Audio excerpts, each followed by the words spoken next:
गरुड़ पुराण के अनुसार क्या होता है मौत के बाद। मृत्यु को लेकर हर किसी के मन में सवाल होते हैं और सदियों से इंसानों ने इनके जवाब ढूंढने की कोशिश की। कई धर्म और विश्वास बने और लोग सब में कहीं ना कहीं मृत्यु के बाद आत्मा के होने का जिक्र करते हैं और स्वर्ग नर्क की बातें होती है। जब भी हमारा कोई दोस्त या घर का कोई सदस्य मरता है तो हम अक्सर ये सोचते हैं कि अभी वो कहाँ गए होंगे, या ऐसे ही बैठे बैठे कभी याद आती है तो हम सोचते हैं क्या वो अभी भी हमारे आसपास हैं, हमें सुन रहे हैं, या फिर दूर आसमान में तारा बन चुके हैं, या कहीं है ही नहीं और मृत्यु के बाद सब खत्म हो जाता है। इन सभी सवालों के जवाब विस्तार से लिखे हुए हैं गरुड़ पुराण में। गरुड़ पुराण हिंदू धर्म के 18 प्राचीन महाकाव्यों में से एक है। ये वैष्णवी साहित्य का एक भाग है और भगवान विष्णु और गरुड़ के बीच मनुष्य जीवन के अर्थ को लेकर वार्तालाप के रूप में लिखा हुआ है। गरुड़ पुराण में मृत्यु के बाद जीवन, अंतिम क्रियाक्रम और पुनर्जन्म जैसी बातों पर विस्तार से चर्चा है। इसलिए हिंदू धर्म में इंसान की मृत्यु के बाद आखिरी क्रियाकर्मों के समय इसका उच्चारण किया जाता है। हमने आपके लिए गरुड़ पुराण से खासकर इन्हीं सवालों के जवाब ढूंढे हैं और इस वीडियो में बताने जा रहे हैं। आप इसे ठीक से समझने के लिए अंत तक जरूर देखिए और सब्सक्राइब करना ना भूलें, क्योंकि हम ऐसे जीवन से जुड़े रहस्यों पर वीडियोस बनाते रहते हैं। तो चलिए फिर शुरू करते हैं। मृत्यु के बाद क्या होता है। मृत्यु के ठीक पहले, मृत्यु के दौरान और मृत्यु के बाद क्या होता है, ये गरुड़ पुराण में अच्छे से समझाया गया है। जब एकदम से कोई इंसान की मृत्यु होती है तो हमारा रिश्ता एकदम से टूट जाता है और अक्सर ये कामना करते हैं कि क्या उनसे फिर कभी मिलना होगा या बात हो पाएगी। असल में मृत्यु एक बहुत ही इंटरेस्टिंग प्रक्रिया है और कुछ भागों में ये पूरी होती है, जो कि इस प्रकार है। नंबर 1, अर्थ सोल चक्रों से डिस्कनेक्शन।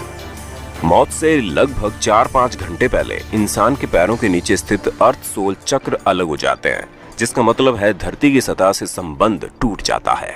इंसान की मृत्यु से कुछ घंटे पहले उसके पैर ठंडे पड़ जाते हैं। जब मृत्यु का सही समय आता है तो कहा जाता है कि मृत्यु देवता यम आते हैं और आपकी आत्मा को लेकर चले जाते हैं।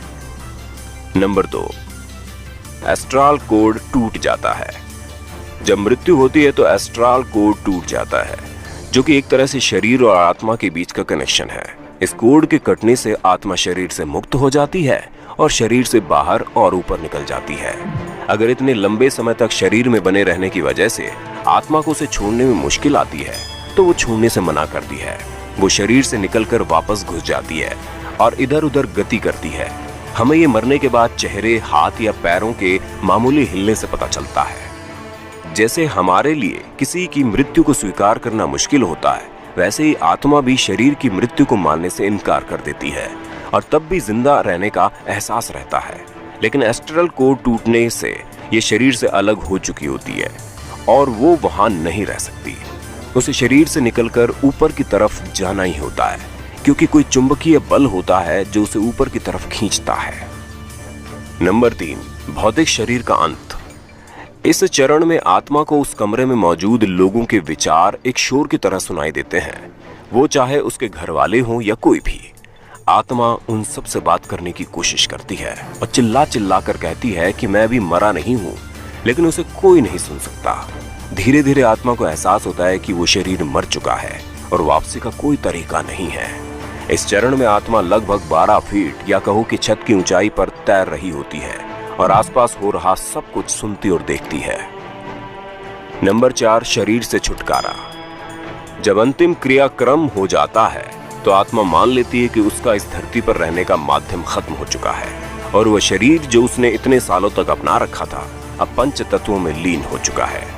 आत्मा तब एकदम आजादी महसूस करती है और शरीर में रहते समय जो भी सीमाएं और रुकावटें थी वो अब खत्म हो चुकी हैं और आत्मा बस सोचने से ही कहीं भी आ जा सकती है। 7 दिन तक आत्मा अपने शरीर के साथ रहते समय की पसंद की जगहों पर घूमती रहती है, जैसे कि उसका सबसे पसंदीदा कैफे, बगीचे में सुबह की सैर, ऑफिस वगैरह। अगर आत्मा धन दौलत से बहुत लगाव महसूस करती है तो वो तिजोरी के पास भी रहेगी। अगर बच्चों से बहुत लगाव हो तो बच्चों के पास रहेगी और उन्हें प्यार करेगी। 7 दिन बाद आत्मा अपने परिवार और धरती को अलविदा कहती है। इस धरती से दूर होने लगती है और दूसरी दुनिया में प्रवेश करती है। नंबर 5, सुरंग। कहते हैं कि एक बड़ी सी सुरंग होती है जो आत्मा को एस्ट्रल प्लेन तक पहुंचने से पहले पार करनी होती है और इसलिए कहा जाता है कि मृत्यु के बाद के 12 दिन बहुत महत्वपूर्ण होते हैं। हमें सारे अंतिम संस्कार और रीति रिवाज ठीक से करने होते हैं और प्रार्थना करनी होती है। हमें आत्मा से क्षमा याचना मांगनी पड़ती है ताकि वो अपने साथ कोई भी नकारात्मक भाव जैसे कि दुख, क्रोध या नफरत अपने साथ न ले जाए। कम से कम उसके परिवार और नजदीकी रिश्तेदारों को यही करना चाहिए।